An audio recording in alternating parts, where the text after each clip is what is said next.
I can assure you the people here in Michigan like to think that they're above, just generally, the state of Michigan is above the state of Mississippi. Sorry, Ross. And there's some stats and things like that. But I like to say... Not in a few things, like, for instance, food. Yeah, I'd go with Mississippi's got some good food.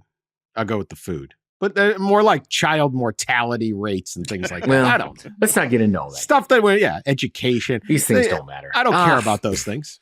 These things don't matter. No, food really that's the, that's the main evaluating tool.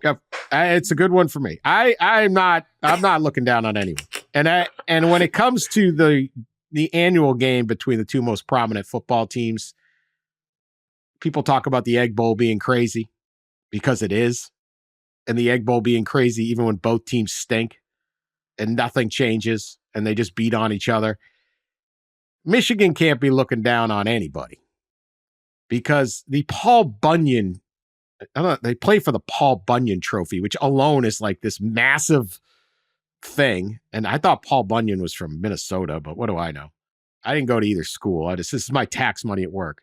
The Michigan State rivalry is every bit, if not more loony bin than the Egg Bowl.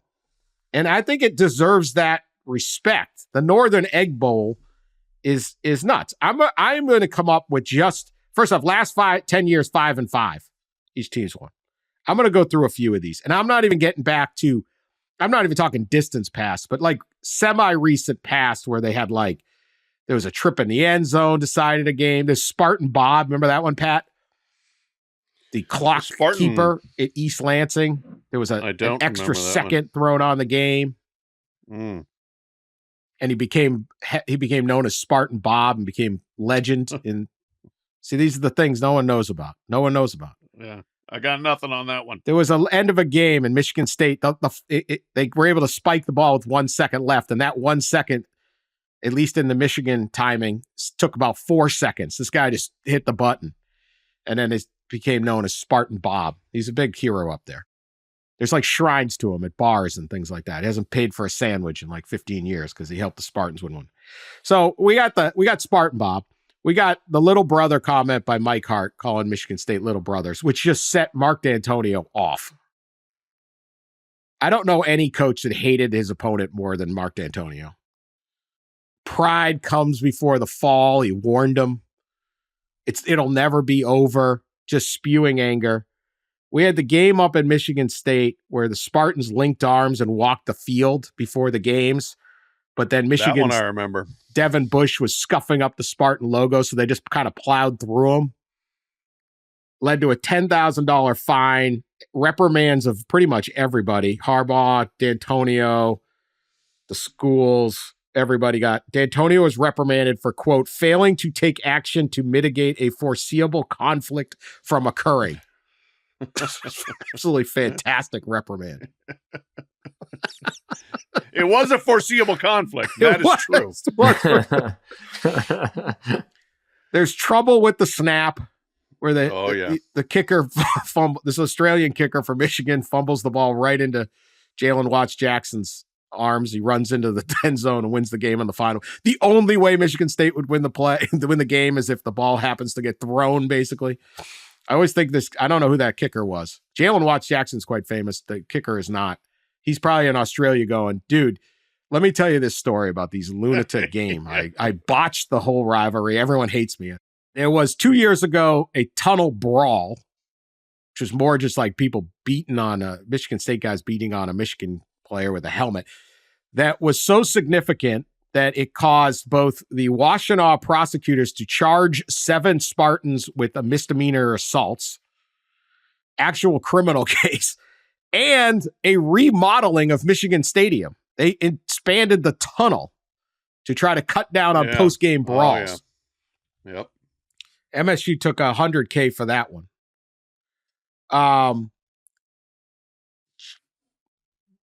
Just last year, between these two schools that like to think of themselves as better than the Mississippi and Mississippi State.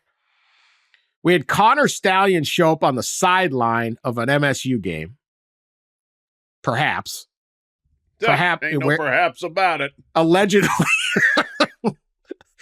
In Central Michigan gear and possibly spy glasses. I mean, again, this is all 1 year now. You had Jim Harbaugh, the Michigan coach, get suspended 2 different times for a total of 6 games for various NCAA violations and potential Big Ten violations. Sharon Moore gets suspended for 1. Mel Tucker get fired for, in the parlance of the Wellington airport, hugging himself during a Zoom call.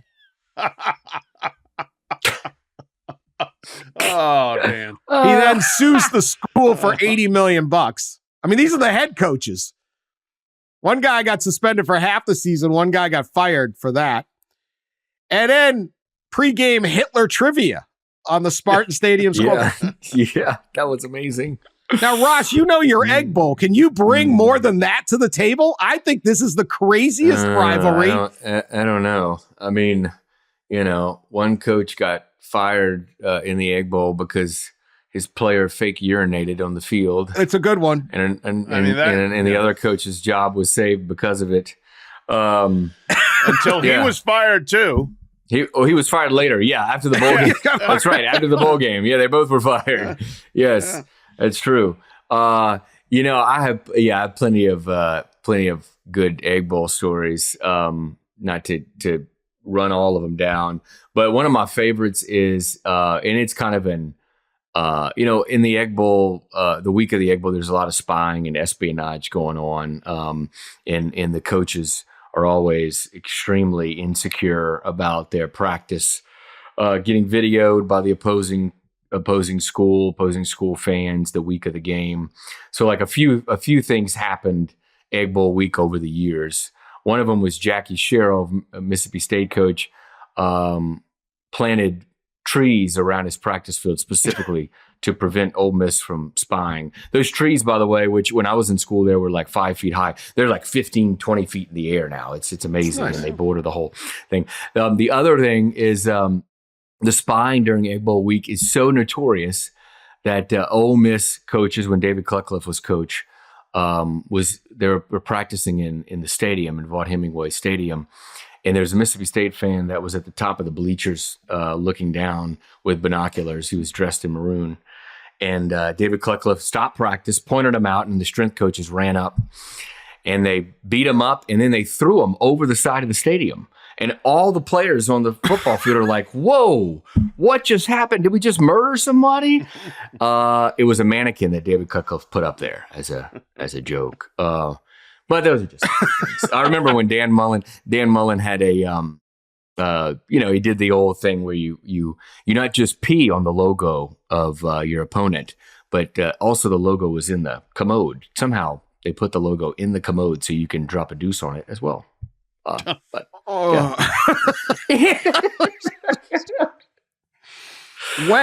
when did Jackie Sherrill castrate that bull? That was for Texas. That was against Texas. It was early 90s, 91, 92 maybe. But here's the best story of the Egg Bowl. A bull. Just for people. The coach brought a bull to practice. Yeah.